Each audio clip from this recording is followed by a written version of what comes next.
Vanakkam. Hello friends. In the previous episode, we saw how during early Iron Age, burials were moved away from housing settlements into separate areas demarcated for them, the burial ground, which became a well-established practice in due course of time. The types of burials also became varied from the simple pit burial where a pit was dug in the earth, a body was interned and closed up, to cists, where a cist was a box like structure with sides built of stone slabs, tightly packed and placed below the ground. Dolmens, formed by stone slabs or boulders arranged in a square or rectangular pattern, a construction above the ground topped by a capstone. Often, where a cyst was found below a dolmen, it was known as a dolmenoid cyst.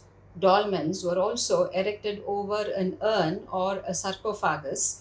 Urn burials, indigenous to these regions, refers to an earthen pot in which a body was interned, known as thari in Tamil, from tar, which means lower, lowering into the earth, the Imathadi, a vessel buried underground. In Adichanallur, a huge burial site about which we've seen earlier, level 1, which is the deepest inside the earth, the oldest chronology wise, reveal primary burials where the bodies are seen in a crouched position, tied together with bark rope and at times the feet cut off. Level 2 showed both primary and secondary burials.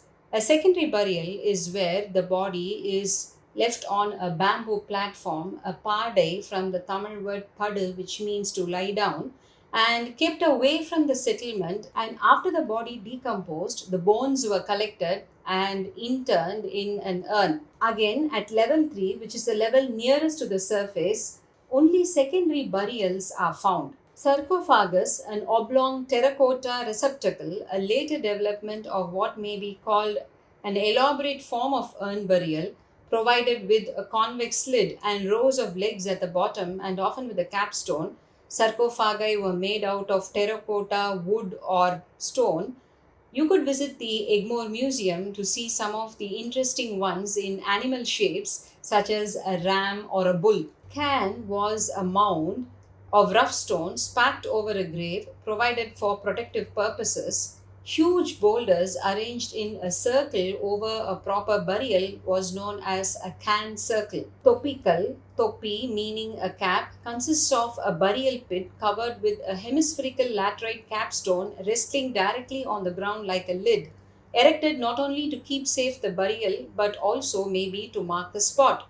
Both Topical and Kudaikal were largely found in the laterite abundant districts of Kozhikode, Mallapuram, and Trichur regions of Kerala, and the construction of the Kudaikal comprises of 4 vertically planted slabs known as clinostats, significantly tapering towards the top, and a well-dressed hemispherical stone is placed above them. The external shape resembled that of an umbrella or a mushroom. Rock-cut chamber burials. This form of grave, stooped out of soft laterite that occurs in the southern part of the west coast, peculiar to the Malabar regions of Kerala, an open well, rectangular or squarish, cut vertically down with access provided by a flight of steps. One of the walls opposite to the steps has an entrance leading to a funerary chamber. There were also rock-cut chambers that had multiple rooms. The internal feature consisted of a bench running along 2 or 3 sides, and some had stools, all of this carved or rather scooped out of the laterite rocks. The benches were used to intern skeletons, and probably the stools were used to offer food and other offerings. These chambers were often used for repeated burials. Some of them had portholes through which people probably made periodic offerings. Some burials had memorial markers known as menhirs, huge monolithic pillars planted vertically into the ground. In some places with no funerary remains nearby, a menhir could have served as a cenotaph. Of great interest and intrigue are the anthropomorphic figures that may be described as an extraordinary form of menhir. Believed to be the earliest stone carving tradition in South India, ethnographic studies revealed that these kind of statues represented mainly the ancestors and rarely the gods of tribal people. The study of these burial forms that constitute megalithic culture are extremely important. Why? With lack of other archaeological findings right from the middle of the second millennium BCE up until early historic period, these structures reveal the prehistory of a society that evolved through time. More significant and equally fascinating is how ritual and worship evolved from these burial cultures. The well defined spaces distinct from settlement areas became the foundation of the sacred space that evolved with more elaborate structures, the shrine and the temple, and accompanying modes of worship across different ethnological and geographical groups. The archaeological remains of megalithic South Indian Iron Age had caught the attention of the colonial administrators and archaeologists right from the beginning of the 19th century. Early investigations typically involved opening up of a burial site, listing out its contents, and quite often the contents were removed from the site itself, as we have seen in Adichanallur. It was the pioneering work of Mortimer Wheeler at the multi-period site of Brahmagiri in Karnataka, where stratified Iron Age archaeological deposits were placed into a systematic albeit relative chronological scheme. Wheeler's ceramic typology and periodization and his framing of the Iron Age as an archaeological culture, that is the megalithic culture, remains among the most significant developments in South Indian archaeology, points out Peter Johansson, the noted American anthropologist whose major area of research has been the political and social evolution in Iron Age South India, with special reference to Karnataka. Porundal, Kodumanal, and Mailadumparai were all multicultural sites, meaning they were occupied from very early on and settled upon over and over again. At Mailadumparai, survey located more than 1,000 burials with several rock shelters with rock art ascribed to the Neolithic period, with evidence of Neolithic recovered from below the megalithic period, while excavations at Habitation Mound revealed cultural deposits from early history period above the megalithic culture. Essentially, the emergence of megalithic period marked the second urbanization in India beyond the Indus Valley civilization, points out Dr. Ravi Korisetter of the Department of Archaeology of Karnataka University. First, megalithic culture marked a surplus economy with multiple crops, cash crops being cultivated, and rocks and minerals and metals being excavated and traded. Megalithic burials were intentional constructions that required mobilization of both resources and labor. Construction of a megalith was a massive development requiring community effort, points out Dr. Corisetta. The huge rock slabs required to construct a megalith or a dolmen were cut from rock using a primitive technique called fire setting, where the rock is heated to a desired level of temperature and is doused with cool water. The sudden change in temperature caused the rock to break off. And this was a method used right from prehistoric times up until recent times before the advent of dynamite. Secondly, the megalithic period signaled the beginning of craft specialization and exchange trade networks that were probably established in South India as early as the second millennium BCE by Neolithic communities, observes Dr. Udayaravi S. Murthy in his PhD thesis, Megalithic Culture of South India Socio-Economic Perspectives. Peninsular India was rich in mineral reserves like iron, gold, silver, copper, steatite, mica, as also abrasive gems like garnet and beryl. And P.T. Srinivasa Iyengar, in his Stone Age India, points out the Tamil roots of words that were used to denote metals that were native to these regions, starting from iron, that is known as irumbu in Tamil. Irumbu, the root word ir, meaning dark, from which we get iruttu, irul, iravu for night. Charcoal was known as irundai, of course, now we colloquially call it curry, and pon was the term used to denote a metal. Pon from polludal, meaning chiseling or hammering, and iron was known as karumpon, meaning the dark metal. Silver was known as velli from vellai, which is the white color denoting the metal. Similarly, copper was known as chembu from the root chem, meaning red. Gold, the most purest, and rarest and most special of these metals eventually came to be equated with the word for metal itself, that is pon. PTS argues that these metals native to Tamil regions get pure Tamil names, while those of the metals that came from outside were known by Sanskrit names such as Tagaram for tin, Em, which has the Prakriti root sesam for lead, Tuttam or Nagam for zinc. Tuti, the English word for an impure oxide of zinc used for polishing, comes from this Sanskrit root.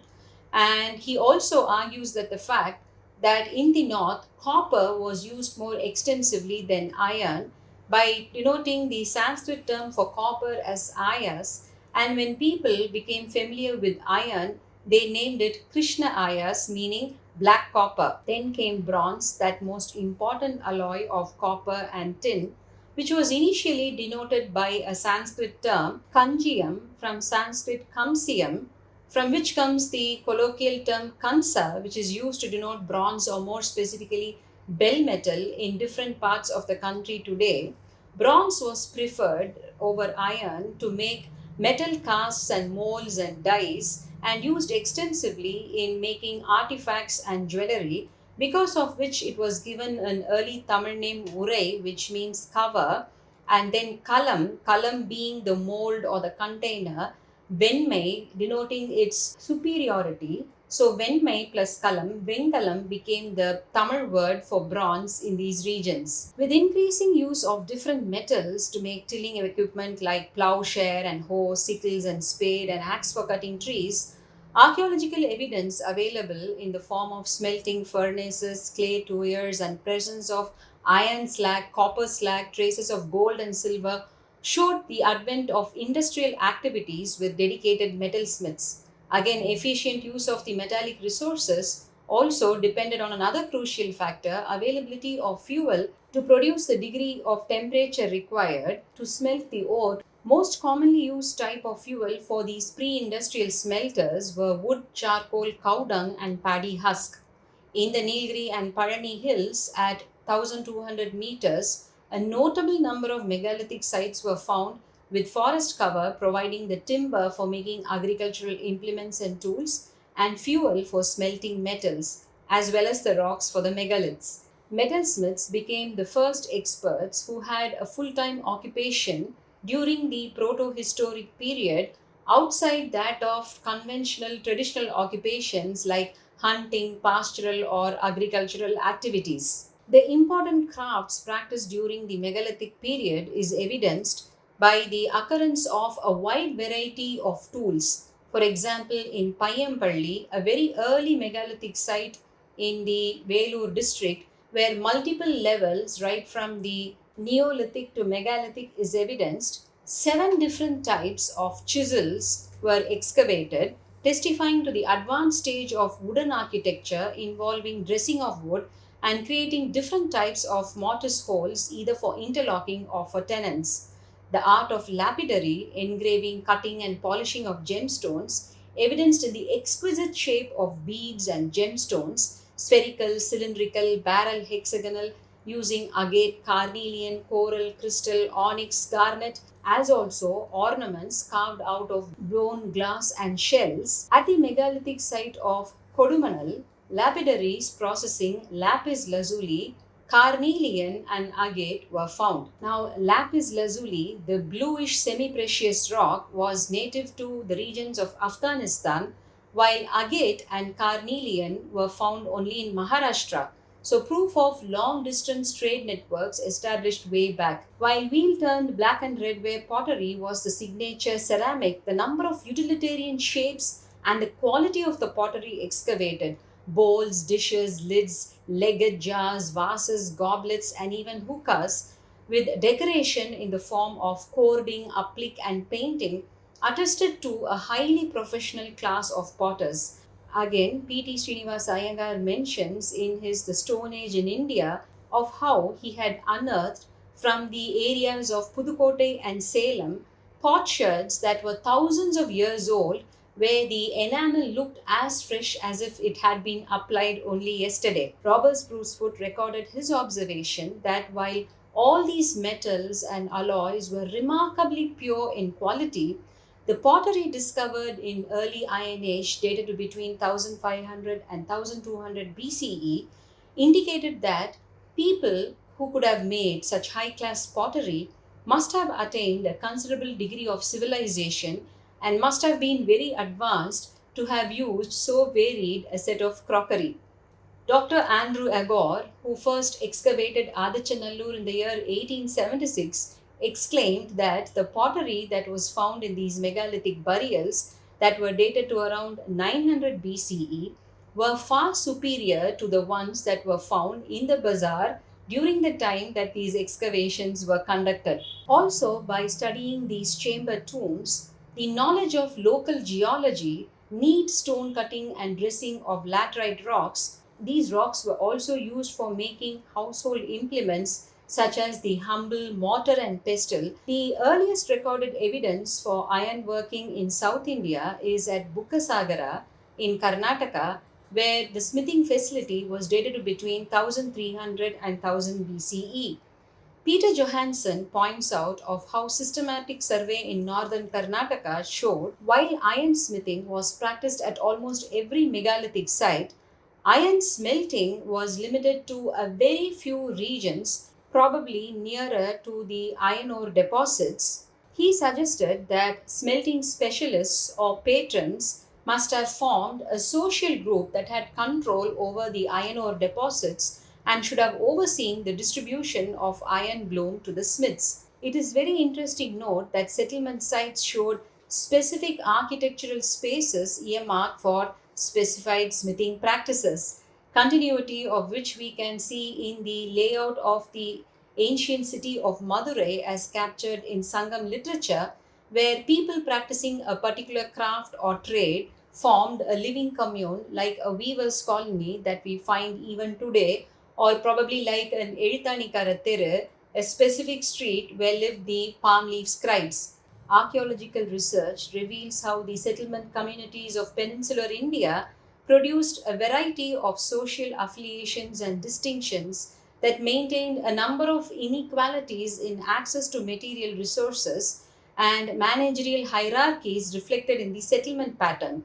But the social distinctions were most significantly noticed in the megalithic burials themselves, the type of interment, just an urn or a sarcophagus, the treatment of the body, the number of interred individuals, where a single burial denoted a higher status, and the variety and number of grave goods, curated ceramic vessels and iron weapons and tools, ornaments and objects of copper, gold, bronze, and semi precious stones, sometimes where carnelian and agate, that were non local materials, signified again a higher status, all pointed to Iron Age social differences and inequalities. Now, the question is, was it just economy at play, or was there some sort of political hierarchical leadership developing? We will explore this in the next episode. Vanakkam.